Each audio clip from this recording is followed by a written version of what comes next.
Kisah Nabi Syuaib alaihissalam. Kaum Madian merupakan kaum keturunan bangsa Arab yang tinggal di kota Ma'an. Saat ini, daerah itu terletak di perbatasan Syam, Suriah. Sebagian besar penduduknya bekerja sebagai pedagang, dan sebagian lainnya lagi bekerja sebagai petani. Hal ini dikarenakan Allah Subhanahu wa Ta'ala memberikan kondisi tanah yang subur sehingga mudah ditanami berbagai macam jenis tumbuhan.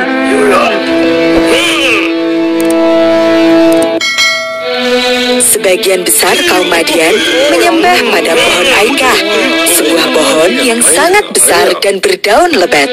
Kepercayaan ini telah ada sejak zaman dulu. Ya Aikah yang Maha Agung, lindungilah kami semua, seru sang pemimpin. Limpahkan rahmat-Mu, teriak para jamaah secara serempak mengikuti ucapan sang pemimpin. Mereka semua termasuk dalam golongan orang-orang yang sesat.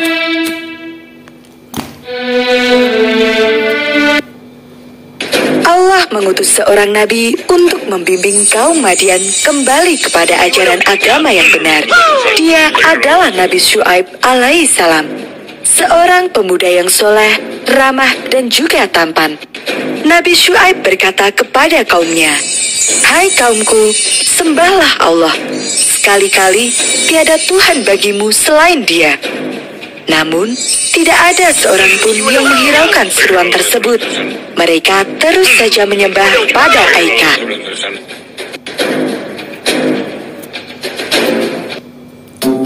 Kaum Madian memang kaum yang sering berbuat dosa. Salah satu kebiasaan buruk mereka adalah menipu. Setiap kali musim panen tiba, para pedagang kaya akan membeli segala macam hasil tani dengan harga yang murah. "Aku bersedia membeli semua hasil panenmu, tapi jangan minta harga yang tinggi," kata seorang pedagang. Dia sedang menawar hasil panen dengan harga yang sangat murah. "Tapi Tuan, lihatlah semua buah dan sayuran ini. Segar sekali, tidak ada duanya. Tentu saja harganya lebih mahal," kata sang petani. "Kamu kan tahu sendiri, semua petani menjual barang yang sama. Kalau kamu tidak mau, aku akan beli dari petani lain," ancam sang pedagang. Dengan terpaksa, sang petani pun menjual hasil panennya dengan harga murah. Setelah berhasil membeli barang dengan harga murah, para pedagang yang licik itu akan menjualnya kembali dengan harga yang jauh lebih tinggi. "Hahaha, aku memang cerdas. Semua bahan pokok ini berkualitas bagus. Tentu bisa aku jual dengan harga yang sangat mahal," kata sang pedagang. "Anda memang hebat, Tuan," puji para pekerja.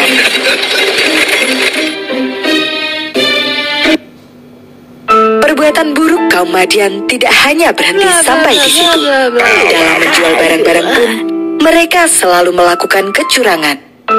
"Ayah, ibu itu membeli 2 kilogram daging. Mengapa engkau hanya menggunakan timbangan 1,5 kilogram saja?" bisik seorang anak kepada ayahnya. "Ini adalah trik berdagang," kata ayahnya. "Dengan begitu, kita akan mendapatkan keuntungan yang jauh lebih banyak." Kebiasaan mengurangi timbangan ini sudah menjadi kebiasaan yang melekat. Dengan cara yang curang itu, mereka bisa memperoleh keuntungan besar. "Kamu lihat ini, uang kita sangat banyak," seru sang ayah. "Iya, ayah benar. Jika seperti ini terus, kita bisa cepat kaya," sahut sang anak. Semua bentuk kecurangan ini membuat orang kaya semakin kaya dan orang miskin terus miskin. Nabi Syuaib menentang dengan keras segala bentuk kecurangan tersebut. Dia berkata, "Janganlah kamu kurangi takaran dan timbangan. Sesungguhnya, aku khawatir terhadapmu akan azab dari Allah." Kaum Madian merasa tersinggung dan marah dengan teguran itu. Mereka berkata, "Apakah Tuhanmu memintamu untuk melarang kami berbuat apa saja, padahal itu adalah harta kami?"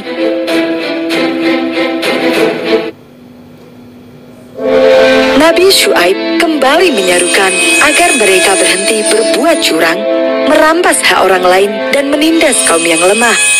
Dia menceritakan kisah tentang kaum Nabi Nuh yang tenggelam dalam banjir bandang karena menyembah selain Allah. Tentang kaum Nabi Lut yang ditelan bumi karena berbuat dosa besar. Juga tentang kaum-kaum lainnya yang terkena azab karena tidak mau beriman kepada Allah Subhanahu wa Ta'ala.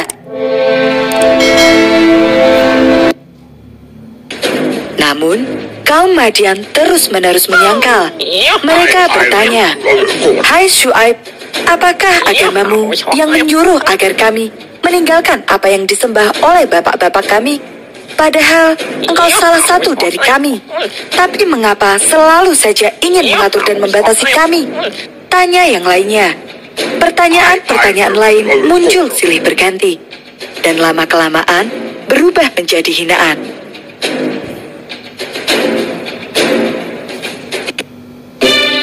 Sesungguhnya engkau adalah orang yang lemah dan tidak berkuasa. Jika bukan karena keluargamu, kami pasti akan mengusirmu, kata mereka. Bukan hanya mengancam, mereka juga menentang Nabi Syuaib untuk menunjukkan bukti bahwa dia adalah utusan Allah. Di mana azab itu? Di mana siksaan yang dijanjikan itu? Mengapa belum datang juga? Tantang kaum Madian.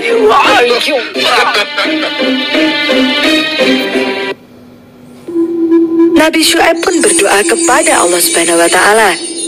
Ya Tuhan kami, berilah keputusan kepada kami dan kaum kami dengan adil. Engkaulah pemberi keputusan yang sebaik-baiknya. Allah Subhanahu wa Ta'ala menjawab doa Nabi Syuaib. Allah berfirman agar Nabi Syuaib pergi dari kota bersama para pengikutnya, karena azab dari Allah akan segera datang menghampiri kaum Madian. Kaum Madian merasa gembira melihat Nabi Syuaib pergi meninggalkan kota mereka. Hahaha, akhirnya dia pergi, teriak salah satu kaum Madian. Itu membuktikan bahwa semua yang dikatakannya tidak benar. Tidak mungkin ada bencana yang datang selama kita masih menyembah Tuhan Aikah, sahut yang lainnya. Dan mereka pun bergembira merayakan kemenangan itu. Namun, mereka semua tidak mengetahui bahwa azab yang pelik telah menunggu. Allah menurunkan udara yang sangat panas. Danau dan sungai mengering dalam sekejap. Sumur pun sudah tidak berair lagi. Perlahan-lahan, tanah pertanian mengering dan gagal panen terjadi di mana-mana. Ternak-ternak pun mati. Kapan hujan akan turun? Aku sungguh tidak tahan lagi. Panas ini sangat menyiksa, keluh mereka.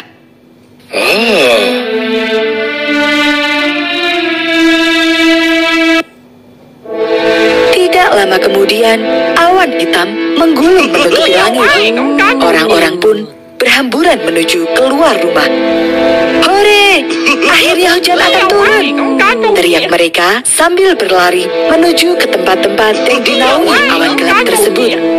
Sejuknya, awan ini akan menyelamatkan kita. Begitulah mereka mengira bahwa awan hitam itu akan menurunkan hujan.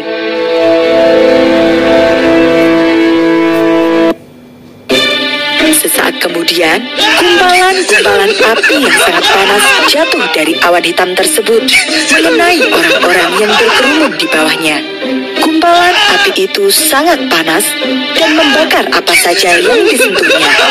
Semua orang berteriak meminta pertolongan.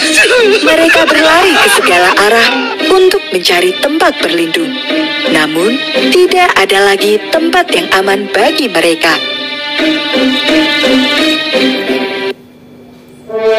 Suara gemuruh yang sangat keras terdengar seperti ribuan guntur. Tiba-tiba saja, tanah bergetar dan berguncang dengan dahsyat. Sungguh bencana yang sangat besar. Tidak ada satupun orang yang selamat. Mereka yang selalu berbuat curang, menentang Nabi Allah dan ingkar terhadap Allah, tertimbun untuk selamanya. Itulah hukuman dari Allah untuk kaum Madian.